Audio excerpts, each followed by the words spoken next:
What's up, soldiers? Chris here, caribbeanpot.com, vibes and up in the kitchen as usual. Always a pleasure to have you guys here in the kitchen with me. And what you're seeing here is after I shared that slow cooker curry goat that we did a while back, there's a lot of requests for more slow cooker or crock pot recipes. And today what we're doing is oxtails braised in the slow cooker. Stay tuned. You're going to want to take a peek at this recipe. Very tasty, very simple to put together. And it's one of those things where you just set it and forget it. So yeah, let's get cooking, man. As we did with the goat recipe in a slow cooker, I'm not going to sear this off first. Now what you can do technically is season this overnight. Next day, shake off the seasoning off it. Keep the seasoning. Sear it off in some hot oil or coconut oil or vegetable oil, butter, whatever it is, and then transfer everything into the slow cooker. I'm going to avoid that step altogether because the whole idea here with the slow cooker series is something you can just, you know, Ron Popeil said it best, set it and forget it. So what we're going to do here, I have about 4.5 pounds of oxtails here, trimmed, washed with water and a little bit of lemon juice. First thing I'm going to go in with is salt. And I'm not going to go too heavy with the salt because right after the salt I'm going to go in with some dark soy sauce. And that is a key ingredient in here because this is where we're going to get a nice, lovely, deep base of color going on in the oxtails. Next up, some ginger. And as I've told you guys before, I do not peel ginger. I wash it really good when I buy it. But I really don't peel ginger because there's a lot of flavor and stuff like that in the skin. I'm trying to waste that. Then for the color and richness as well, I'm going to go in with some tomato puree. And that is about 1.5 tablespoons of that. And it's just concentrated tomato paste. That's basically what it is. And for a deep herbal element, I'm going to go in with a nice big heaping tablespoon of that Caribbean green seasoning. Notice there's a nice piece of garlic in there as well too. And Caribbean green seasoning, if you're new to the channel, there is a recipe on caribbeanpot.com. There is a recipe here on the channel, and there's also one available on chrisdelarosa.com, and it's basically all the herbs and stuff like that that we like using on a regular basis in marinades that we blend together and we keep it in the refrigerator. Next thing, some Worcestershire, and that is all about flavor as well. Black pepper, go in as heavy as you want. I'm going to go in with some scotch bonnet pepper, so I'm going to get some heat from there. And even though I went in with that Caribbean green seasoning, I'm still going to go in with some fresh thyme. I like adding a bit more of that. Some scallion, garlic, and all the ingredients I use here today will be listed down below, and it will be available, the recipe, at caribbeanpot.com. So just a large onion, a couple scallions. Then I have a large tomato that's been chopped up to help push this dish for a bit more people. Some carrots. Get everything nice in there.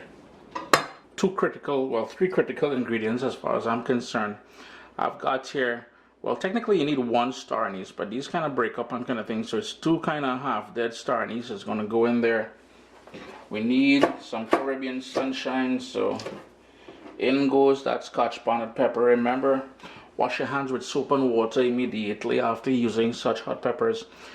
The other thing I would recommend doing is don't include, because I included the seeds and everything because I want this nice and spicy, but you can certainly cut back on the amount of heat by removing those seeds. That's where a lot of the heat lies, the seeds and the sort of white membrane surrounding the seed.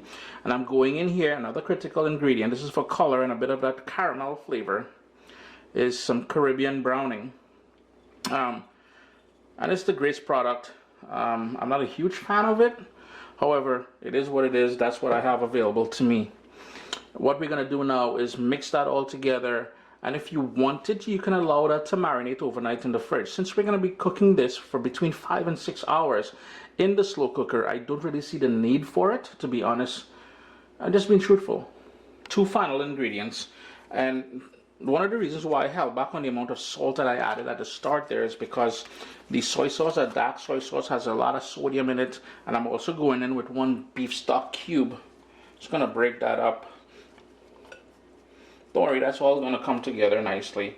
And I have here some water. If you wanted to use beef stock, actual beef stock, you can use beef stock instead. Just gonna go ahead and mix that up now. I'm all set up and ready to go now. So the final ingredient, I gave it a good mix. And like I said, if you wanted to marinate this overnight, you can totally do that. You can brown the pieces of oxtail if you want. That's totally optional, totally up to you. In my case here, I know this is gonna go low and slow for 5 hours. I don't need to do all that. The whole idea here is not to have a lot of work for you. I'm gonna go in with 1.5 teaspoons of brown sugar on the top there. If you wanted to go in with honey or something like that, agave, any sort of sweet element, just to bring to round things up. Because remember, we got the acidity from the tomato, we got the heat from the pepper, we got all the salty elements in there. Just to bring it all together, along with the herbal stuff, that brown sugar. High. I'm gonna set this on high now. 5 hours. You know, go to work, go do what you have to do, whatever. And then, you're gonna have fall off the bones. I'm talking about fork tender oxtails. I said 5 hours, but thinking about it, I'm gonna go with 5.5 hours instead on high. It's nice and sealed up there. And pretty much there's nothing to do. Now, if you are home and you are around, what I would recommend doing is probably every couple hours open it up and give it a nice stir. But beyond that, you really don't need to do anything else. It's been going just over, I believe, close to 2 hours now. Got a slight bubble happening, and I can see movement all over. One of the things I forgot to mention to you all is that I also went in with 2 bay leaves. So that's the only thing that's missing that you didn't see on camera. But still got, 3 hours and 23 minutes to go. Low and slow, well, not low and slow, it's on high, but you know what I mean.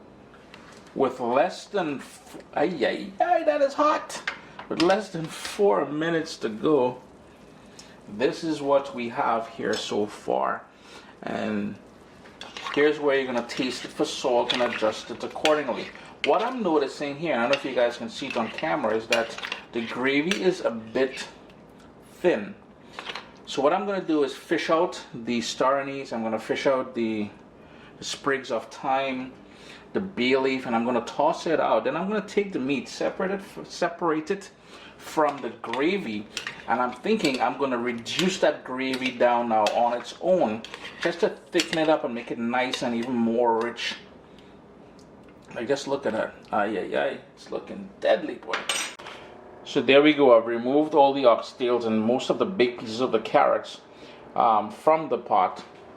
That's the gravy we have there. I'm going to transfer that now into a saucepan, and I want to reduce that down. But first, what I'm going to do is skim off some of the fat. I don't know if you guys can see the fat at the top there. I'm going to skim some of that off and toss it out, and then reduce it. I ain't trying to eat all that fat. No. We ain't trying to do that. There we go. I've got the gravy now simmering down. I notice there's still some pieces of carrots in there. I did tell you guys fall off the bone, and notice some of the pieces of meat there.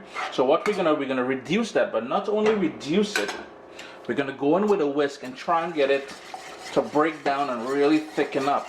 Now, if you have an immersion blender, you can certainly do that. The only problem I have with the immersion blenders is that they tend to add too much air to it, and it tends to go frothy. So if you are using an immersion blender, please pulse.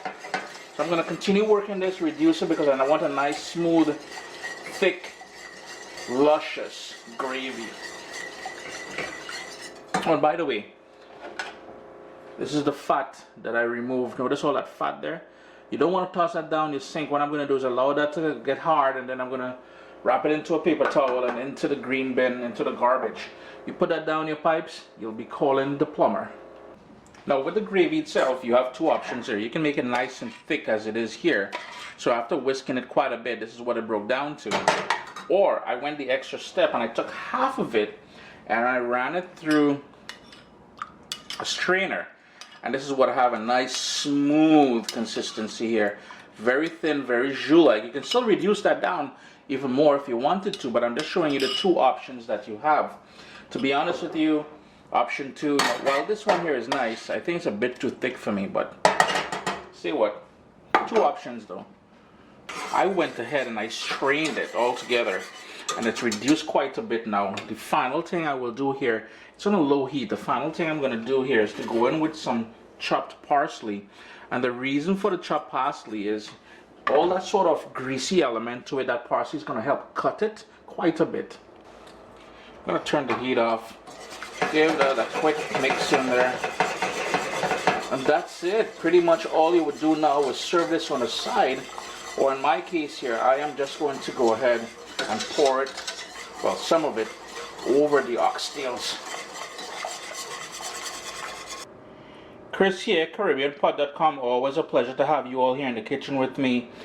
Oxtails done in a slow cooker. A lot of requests for this one, so I do hope you guys give this one a try. Always a pleasure to have you guys here in the kitchen with me. Vibes it up, man. My little baby is here. We've got cookbooks, guys. WestIndianFoodCompany.com. Get your copy today.